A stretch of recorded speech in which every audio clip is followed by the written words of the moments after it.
So it's been a little while since you guys have seen me. Laura's still with us. She's just on the road today. She says hello to everyone and she misses being here, but wanted to go ahead and get on camera for you guys because it's been so long and we finally have some updates to provide. The last couple of months, the General Assembly has been negotiating the state budget, and that's really been the big thing kind of hanging out there in order to wrap up the long session. So good news to report this week. We do have a budget. They announced an agreement between the House and Senate on Monday night, and this week we've seen a series of votes and done a lot of budget analysis. So we do have a 2023 to 2025 budget for the fiscal biennium, which essentially covers the fiscal years of 23-24 and 24-25. So this morning, as we record this on Friday morning, the Senate took its final vote on the budget, so it has made its way now through the legislative process, and it is going to the governor's desk. He has said that he will allow it to become law without his signature. And the reason for that, if you'll remember earlier in session, we reported that Medicaid expansion had been passed. However, that was contingent on passage of the state budget. So even though the governor doesn't necessarily agree with a lot of the provisions in the state budget, he does want to see Medicaid expansion go ahead and take place. So that's basically what he announced in his statement this morning. So what's in the budget? We're going to rely on other media sources to cover the big points in the budget that apply to all North Carolinians, but we wanted to kind of scan and come up with a little list of ag-specific highlights for you all. I'm not going to go through all of those today. We'll have a list of them in the printed version of the Capitol Roundup that you're going to get in your email inboxes. But I did want to hit just a few high points.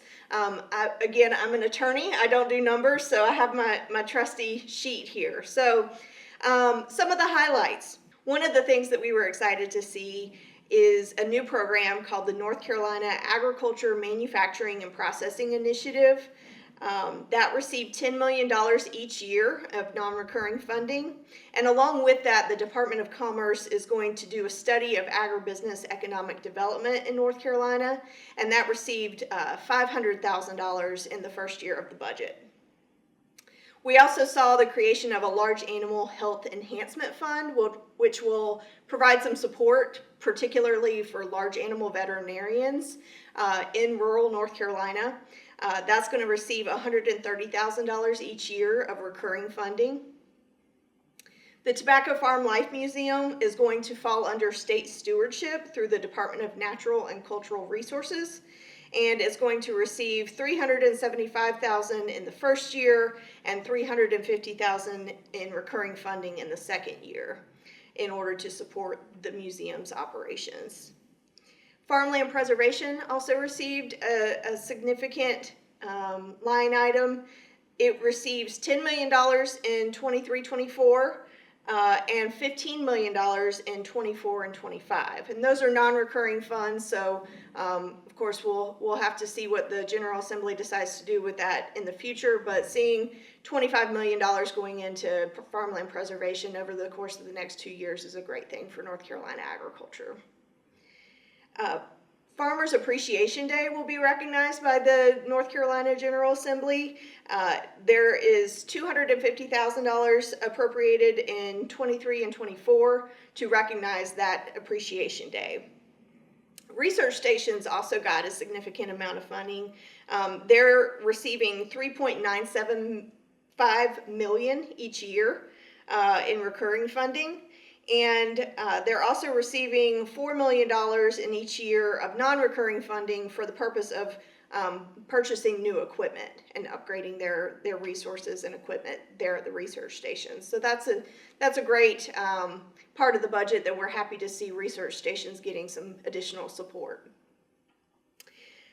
Finally, various conservation programs, stream rehab assistance program, those types of programs received significant funding. That'll all be outlined in the email that you can see with the whole laundry list of things. There's also a new agricultural analytics platform initiative with SAS through both NC State University and NCANT State University. Both of those receive funding for that as well. So looking ahead, the General Assembly is done with the budget now. As a consequence, they also wrapped up a lot of other conference reports that were hanging out there. We're still taking a look through all of those, and we'll probably come back next week with a report on some of the other items that passed this week. But the General Assembly is going to start looking ahead to redistricting next week. They're going to begin a series of public meetings to take comments on new maps for North Carolina House and Senate districts, as well as congressional districts. So we'll see that process getting started right away. And then we may also see some veto override votes in the coming weeks. So we'll be sure to keep y'all posted on all of those.